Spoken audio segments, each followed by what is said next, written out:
Orang yang bersolawat dapat rahmat dari Allah.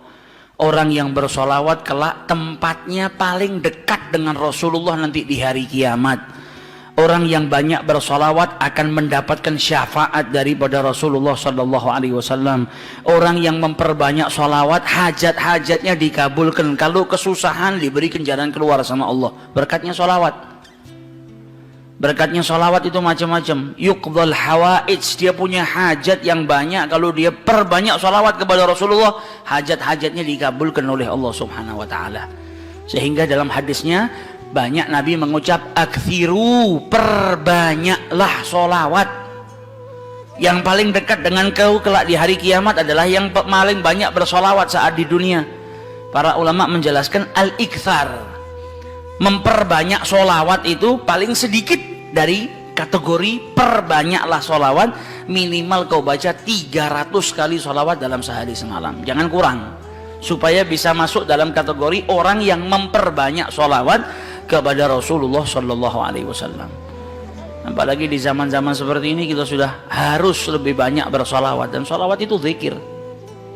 Al-Imam Abdullah bin Abi Haddad mengatakan Allah itu tahu manusia itu gampang bosenan, makanya Allah Subhanahu Wa Taala memberikan ketaatan itu macam-macam bentuknya.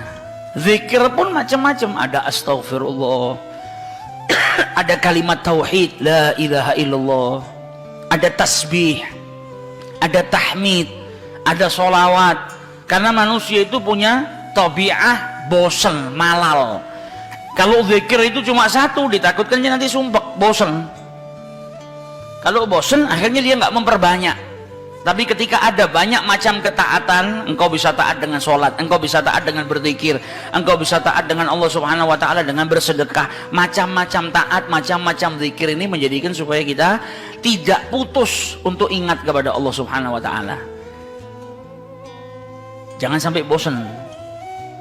Pada dasarnya manusia itu cepat bosan, tapi bukan berarti terus saya bosan dengan istighfar, saya tak ganti ini. Jangan gantinya kita karena bosan, tapi diselang-seling supaya kebosanan tadi tidak timbul.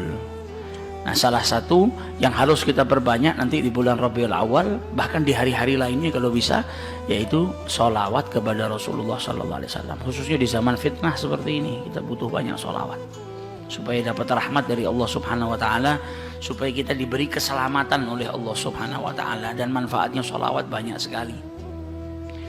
Sehingga diceritakan dulu ada satu orang punya utang 500 dinar. Dia punya utang banyak sama orang, kemudian datang waktunya semua pada nagih, maka dia kebingungan, nggak punya uang. Akhirnya dia pergi ke salah seorang saudagar, dia pinjam uang 500 dinar. Diberikan sama saudagar tadi. Sebelum diberikan ditanya, kapan mau kau kembalikan uang ini? Maka dia berkata, insya Allah di tanggal sekian saya kembalikan. Uang itu diambil, dia bayarkan hutangnya satu persatu. Selesai dibayarkan tidak tersisa uangnya. Gak ada sisa modal untuk dia putarkan supaya bisa membayar hutangnya yang 500 dinar ini. Karena apa? Memang dia pinjam sesuai dengan kadar hutangnya. Sampai ketika datang waktu jatuh tempo, yang punya uang datang ke rumahnya nagih, mana uang 500 dinar yang kau pinjam? Kau janji hari ini akan melunasinya. Maka dia bilang, demi Allah, sepeser pun saya nggak punya. Saya belum mendapatkan apa-apa untuk saya bayarkan kepada dirimu. Maka yang punya uang nggak mau tahu. Engkau janji tanggal sekian mau kau bayar, sekarang sudah jatuh temponya, maka bayar hutangmu sesuai dengan ucapanmu. Dia bilang, saya nggak punya. Kalau begitu ayo pergi ke Qadhi, pergi ke hakim.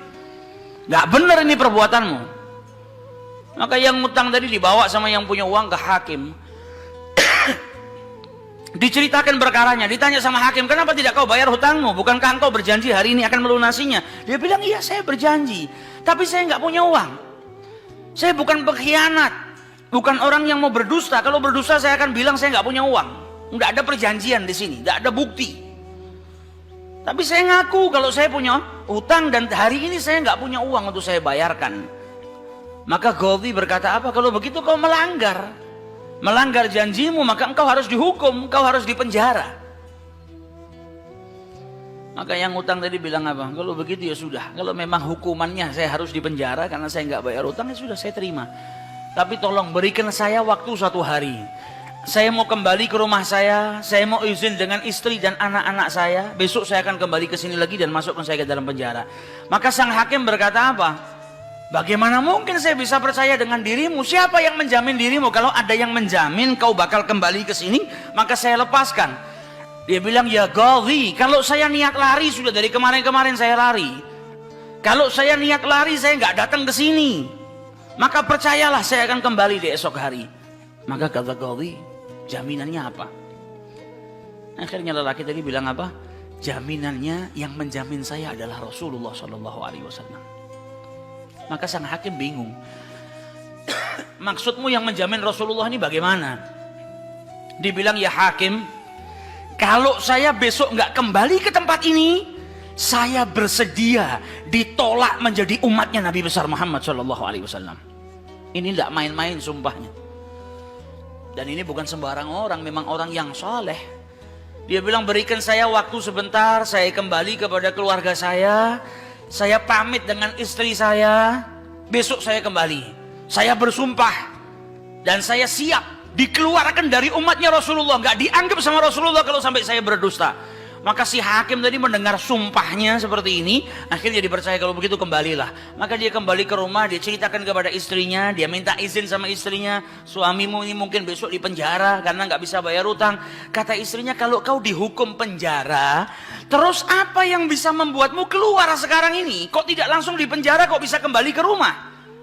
Kata suaminya, karena saya mendapatkan jaminan. Dari siapa? Dari Rasulullah. Dia ceritakan, saya bersumpah kalau saya nggak kembali di esok hari, saya rela tidak dianggap sebagai umatnya Rasulullah SAW.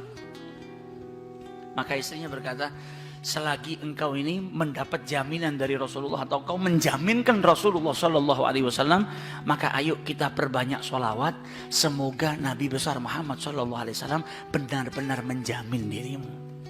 Sholawat itu manfaatnya besar. Sholawat ini berkahnya luar biasa. Maka si suami sama si istri kemudian diperbanyak sholawat, membaca sholawat yang sangat banyak sampai mereka akhirnya tertidur. Yang laki yang punya utang tadi ketika tidur mimpi berjumpa dengan Rasulullah Sallallahu Alaihi Wasallam, dan Nabi dalam hadisnya telah bersabda, man ra'ani fakat ra'ani haqqa. Siapa yang mimpi berjumpa dengan diriku, maka sesungguhnya itu aku. Karena syaitan gak bisa menyerupai Nabi besar Muhammad SAW. Dan orang yang dalam hatinya ada mahabbah, orang yang rindu, orang yang membersihkan dirinya, orang yang memang benar-benar ingin berjumpa dengan Rasul SAW, akan diperjumpakan oleh Allah Subhanahu Wa Taala dalam mimpinya ataupun dalam keadaan yaqdzatan. Karena Nabi pun menjelaskan ada orang-orang yang bisa melihat Rasulullah SAW dalam keadaan sadar. Sebagaimana dulu diriwayatkan ada seorang santri kepingin ketemu sama Rasulullah, pingin mimpi. Tanya sama gurunya, sama kiainya, ajarkan kepadaku caranya mimpi ketemu Rasulullah itu bagaimana. Kata kiainya, apa gampang. Nanti malam kau makan ikan asin yang banyak, setelah makan jangan minum, kau tidur. Maka dia bingung, apa hubungannya ikan asin dengan mimpi ketemu Rasulullah? Praktekkan. Ini kiai mau mendidik santrinya yang betul-betul kepingin berjumpa dengan Rasulullah, pingin mimpi dengan Rasul Sallallahu Alaihi Wasallam. Maka malam hari datang, dia makan ikan satu piring, setelah itu nggak minum, tidur. Bangun tidur dia pergi ke gurunya, marah, mana saya nggak ngimpi ketemu Rasulullah. Kata gurunya, apa yang kau impikan? Kau mimpi ngelihat apa? Kata santri tadi, saya mimpi ngelihat laut, ngelihat sungai, ngelihat hujan, ngelihat air terjun. Kata gurunya, karena sebelum tidur yang kau rindukan adalah air. Kau makan ikan asin sehingga kau kehausan. Yang kau rindukan dan kau dambakan air. Maka apa yang kau rindukan dan apa yang kau dambakan datang dalam mimpi.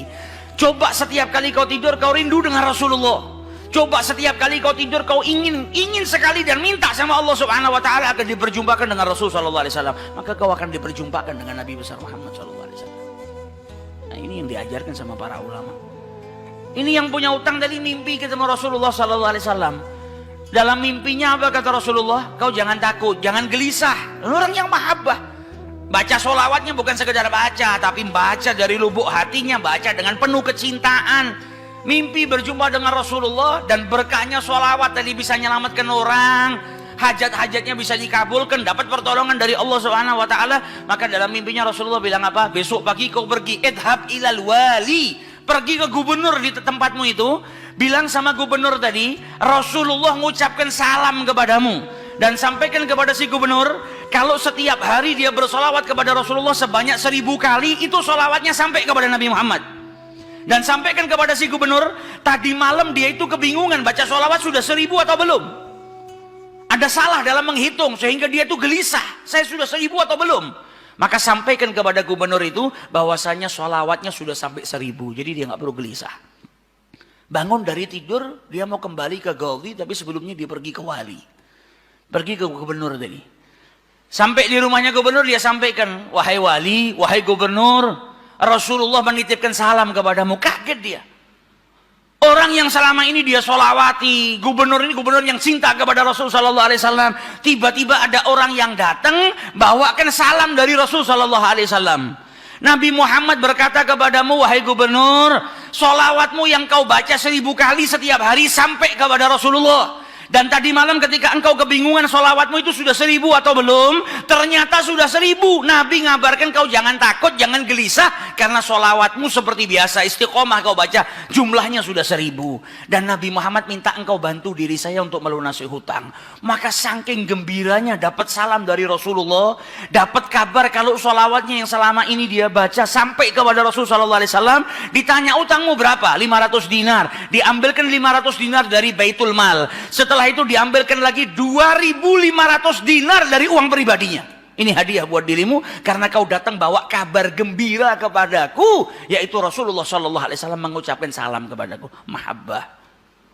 Kita belum tentu, kalau mungkin andai ada orang yang mimpi berjumpa dengan Rasulullah, kemudian Nabi mengucapkan salam kepada kita, belum tentu kita bahagia sampai bisa mengeluarkan harta seperti itu. Tapi orang-orang yang mahabbah, kecintaannya sama Rasulullah luar biasa. Maka dia pulang dari rumahnya si gubernur tadi bawa uang 3.000 dinar. Utangnya cuma 500 dinar. Berkat sholawat dia bisa melunasi hutangnya. Maka dia pergi ke rumah qadhi, sebagaimana janjinya dia akan kembali.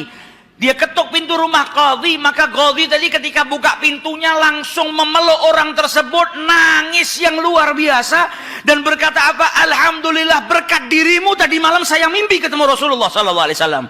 Kata Rasulullah apa? Kalau engkau membantu orang yang punya utang itu untuk melunasi hutangnya, maka aku akan membantumu kelak di hari kiamat. Diambilkan uang 500 dinar diberikan kepada orang tersebut.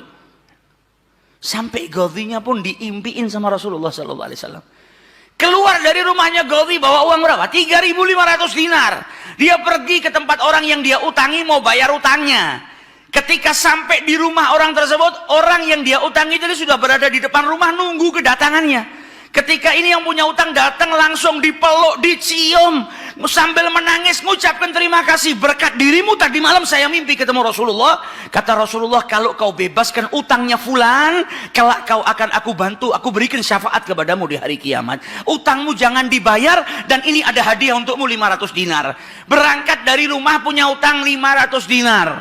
Berkat mimpi berjumpa dengan Rasulullah, utangnya terlunaskan dan ada tambahan 4.000 dinar. Berkat apa? Berkat sholawat yang dibaca kepada Rasulullah Sallallahu Alaihi Wasallam. Jadi kita kalau baca sholawat ini bukan hanya berkahnya nanti di akhirat, bukan hanya nanti kita dapat syafaatnya Nabi, bukan hanya nanti kita dapat tempat yang dekat dengan Rasul Sallallahu Alaihi Wasallam. Bahkan di dunia kalau kita ada situasi yang tidak menyenangkan, ada masalah, ada apapun, semuanya bisa hilang berkah daripada sholawatnya yang kita baca kepada Rasulullah Sallallahu Alaihi Wasallam. Karena satu sholawat dibalas dengan 10 rahmat. Satu rahmatnya Allah, kita punya masalah sebesar apapun bisa hilang kalau kita mendapatkan satu rahmat dari Allah Subhanahu Wa Taala.